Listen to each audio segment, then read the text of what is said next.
நீங்கள் இன்றைக்கி நோன்பு வைக்கலாம் அப்படின்னு சொல்லிட்டு நைட்டு சாப்பாடெலாம் செஞ்சு வச்சுட்டு படுப்பீங்க. காலையிலே எந்திரிச்சு பார்த்தா மணி 7 8 ஆகும். அப்போனா நீங்கள் நோன்பு இல்லையா?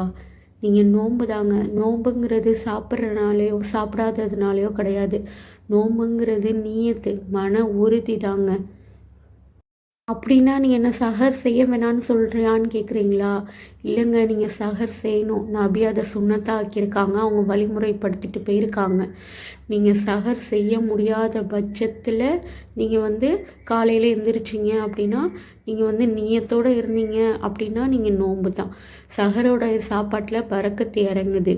நீங்கள் சஹர் கண்டிப்பாக செய்யுங்க. செய்ய முடியல, என்னால் இன்றைக்கி பண்ண முடியல அப்படிங்கும் போது நீங்கள் தாராளமாக காலையிலேருந்து நோன்பு வைக்கலாங்க. அது எந்த ஒரு சந்தேகமும் இல்லை. மன உறுதி மட்டும்தான் வேணும். நபி அந்த காலகட்டத்தில் வறுமையில் இருந்தாங்க, சாப்பாட்டுக்கே தட்டுப்பாட்டில் இருந்தாங்க. அப்போ நபி என்ன பண்ணுவாங்கன்னா, அவங்க வீட்டுக்கு போய் காலையில் எனக்கு சாப்பாடு இருக்கா அப்படின்னு கேட்பாங்க. அவங்க மனைவி கிட்ட அவங்க சாப்பாடு இல்லை அப்படின்னா சரி நான் நோன்பாக இருந்துக்கிறேன் அப்படின்னு சொல்லிட்டு அவங்க நோன்பு இருக்க ஆரம்பிச்சிடுவாங்க. அவங்க நபியே காலையில் நோன்பு வச்சுருக்காங்க. காலையிலேருந்து அவங்க சாப்பாடு இல்லைங்கிற பட்சத்தில் அப்படியே நோன்பாக இருந்துருவாங்க. அதுவும் நீங்கள் செய்யலாம். சஹர் செய்ய முடியாத பட்சத்தில் தான் நான் சொல்ல வரேன். நம்ம வீட்டில் சின்ன சின்ன பசங்க இருப்பாங்க. 3.5 வயசு 4 வயசு தான் ஆகும். காலையில் எழுந்திரிச்சா நம்மக்கிட்ட அடம் பிடிப்பாங்க. நான் நோன்பு வைக்க போகிறேன், நான் நோன்பு வைக்க போகிறேன் அப்படின்ட்டுன்னு. தயவு செஞ்சு அவங்கள அக்செப்ட் பண்ணிக்கோங்க. சரி நோன்பு வைமான்ட்டுன்னு. ஐயோ என் பிள்ளை 3.5 வயசு தான் ஆகுது, 4 வயசு தான் ஆகுது, நான் நோன்பு வச்சா அது எப்படி தாங்கும் அப்படின்லாம் நீங்கள் யோசிக்க வேணாம். அந்த தாங்கக்கூடிய சக்தியும் ஆற்றலையும் யார் கொடுக்குறா? அல்லாஹ் கண்டிப்பாக கொடுப்பான் அவங்களுக்கு. அவங்க துவண்டு போகிற நேரம் அப்படின்னா ஒரு 5 மணி 6 மணி அந்த டைம் 5:30க்கு தான் அவங்க துவண்டு போவாங்க. அந்த டைமில் நீங்கள் என்ன பண்ணுறீங்கன்னா அவங்களுக்கு தைரியம் கொடுங்க.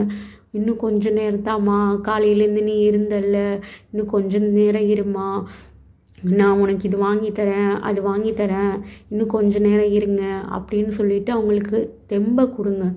நீங்கள் அவங்க நோன்பு வைக்க வேணாம் அப்படிங்கிறத சொல்லவே வேணாம். அவங்களுக்கு நீங்களே அக்செப்ட் பண்ணிக்கோங்க. ஏன்னா அல்லாஹ் தான் அதை தாங்கக்கூடியவன்.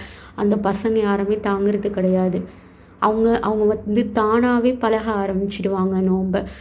நம்ம தான் பழக்கணும் அப்படின்னு அவசியம் இல்லை. அதே மாதிரி பாருங்கள், அவங்க மக்கியானாலும் நான் நோன்பு வைக்க போகிறேன் அப்படின்னு சொல்லி சுறுசுறுப்பாக காலையில் எழுந்திரிப்பாங்க. அப்போவும் நீங்கள் அக்செப்ட் தான் பண்ணி ஆகணும். அப்புறம் நோன்பு டைமில் நிறைய பேருக்கு கான்ஸ்டிபேஷன் ப்ராப்ளம் வரும். அவங்க என்ன பண்ணணும் அப்படின்னா கீரை நிறையா சேர்த்துக்கோங்க. பருப்பு போட்ட கீரையை இந்த நோன்பு கஞ்சி கூட சேர்த்து சாப்பிடுங்க. நீங்கள் எப்போவும் சஹருக்கு அப்புறம் நோன்பு திறந்து நைட்டில் சிக்கன் மட்டன் இப்படியே சாப்பிட்டுட்டே இருக்கீங்க அப்படின்னா நோன்பு டைமில் கண்டிப்பாக ஒரு நாள் தால் பருப்பு சாம்பார் பருப்பானோ அந்த மாதிரி சேர்த்துக்கோங்க. ஏன்னா அதிலலாம் ஃபைபர் கண்டென்ட் அதிகமாக இருக்குது. உங்கள் கான்ஸ்டிபேஷனுக்கு அது யூஸ்ஃபுல்லாக இருக்கும். ஃப்ரூட் சாப்பிடுங்க. ஃப்ரூட் சாப்பிட்றனால என்ன அப்படின்னா உங்கள் உடம்பு நோன்பு டைமில் ஹீட்டாக இருக்கும். காரணம் என்ன அப்படின்னா தண்ணி நீங்கள் அதிகமாக குடிக்க மாட்டீங்க. நோன்பு டைமில் காலையில் ஃபுல்லாக தண்ணி குடிக்கிறதில்ல. அப்படிங்கும்போது நம்ம உடம்பு ஹீட் ஆகிடும்.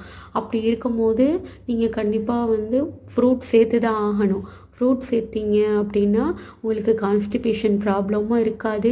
உங்கள் டீஹைட்ரேட்டை அது கொஞ்சம் பேலன்ஸ் பண்ணி தரும். நம்ம சஹர் டைமில் ஒரு ஃப்ரூட் சாப்பிட்டுட்டு படுத்தோம் அப்படின்னா காலையில் உங்களுக்கு உடம்பு கொஞ்சம் டீஹைட்ரேட் ஆகாமல் இருக்கும். அதே மாதிரி நீங்கள் நோன்பு திறந்து நைட்டு படுக்கும் போது ஏதாவது ஃப்ரூட் சாப்பிடுங்க. வாழைப்பழம் அந்த வயிறு புண்ணாகிறதெல்லாம் அது தடுக்கும். ஏதாவது ஒரு ஃப்ரூட்ஸை நீங்கள் கண்டிப்பாக எடுத்துக்கோங்க.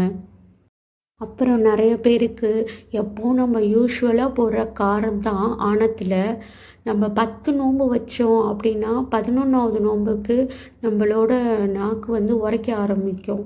ஐயோ ஆணம் உரைக்குது, இதுக்கு நோன்பு தான் காரணம் அப்படின்னு நினைப்போம். கண்டிப்பாக அது நோன்பு காரணம் இல்லை. அதை ப்ராப்பராக நீங்கள் மெயின்டைன் பண்ணாதது மட்டும்தான் காரணம். நோன்பு டைமில் உங்களுக்கு வயிறு புண்ணாகுதுன்னா நோன்பு ரீசன் கிடையாதுங்க.